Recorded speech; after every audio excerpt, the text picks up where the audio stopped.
ఆదిలాబాద్ జిల్లా వార్తల విషయానికి వస్తే రోడ్డు భద్రతా మాసోత్సవాలను పురస్కరించుకొని ఆదిలాబాద్ జిల్లా కేంద్రంలోని ఆర్టీసీ డిపోలో మెగా రక్తదాన శిబిరాన్ని ఏర్పాటు చేశారు. రక్తదాన శిబిరాన్ని జిల్లా కలెక్టర్ రాజశీషా ముఖ్య అతిథిగా హాజరై ప్రారంభించారు. ఈ సందర్భంగా ఆర్టీసీ డిపోలో పనిచేసే కండక్టర్లు అలాగే డ్రైవర్లు, డిపోలో పనిచేసే సిబ్బంది పెద్ద ఎత్తున రక్తదానం చేశారు. జిల్లా కలెక్టర్ రాజశీషా మాట్లాడుతూ ప్రతి ఒక్కరు కూడా రక్తదానం చేసేందుకు ముందుకు రావాలని, ఒకరి రక్తదానం మరొకరి ప్రాణాన్ని కాపాడుతుందని పేర్కొన్నారు.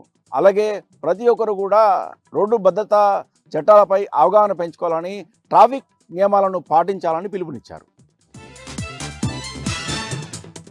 మరో వార్తా విషయానికి వస్తే ఆదిలాబాద్ పట్టణ శివార్లోని సోనేర్ కాలనీలో జూనియర్ కాలేజీలో పనిచేసే జీవన్ అనే క్లీనర్ విద్యుత్ ఘాతంతో మృతి చెందాడు. ఉదయం విద్యార్థులను బస్సులో తీసుకెళ్తున్న సందర్భంగా 11 kV విద్యుత్ లైను జీవన్పై పడడంతో అక్కడికక్కడే జీవన్ మృతి చెందాడు.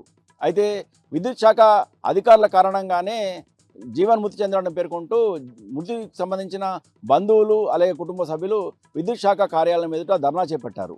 క్లీనర్గా పనిచేస్తూ తన కుటుంబాన్ని పోషిస్తున్న జీవన్కు ఏ ఆధారం లేదని, విద్యుత్ శాఖ అధికారుల నిర్దేశం కారణంగానే జీవన్ మృతి చెందాడని, అందుకనే ఆయనకు నష్టపరిహారం చెల్లించారని, అలాగే ఆయన కుటుంబంలో ఒకరికి ఉద్యోగం ఇవ్వాలని ఈ సందర్భంగా కుటుంబ సభ్యులు డిమాండ్ చేశారు.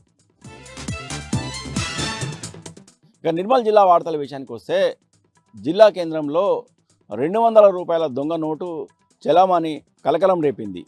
గాంధీ మార్కెట్లో కూరగాయలు విక్రయిస్తున్న ఓ రైతుకు కూరగాయలు కొనుగోలు చేసిన ఓ వ్యక్తి 200 రూపాయల నోట్లను 2 నోట్లను ఇచ్చి వెళ్ళిపోయాడు.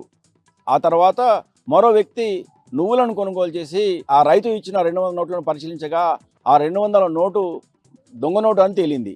దీంతో ఇటు రైతు లబోదివ్వమంటున్నాడు. అయితే ఆ వ్యక్తి పోలీసులకు ఫిర్యాదు చేయడం జరిగింది. ప్రస్తుతం పోలీసులు ఈ దొంగ నోటు ఎవరిచ్చారో అనే విషయంలో విచారణ జరుపుతున్నారు.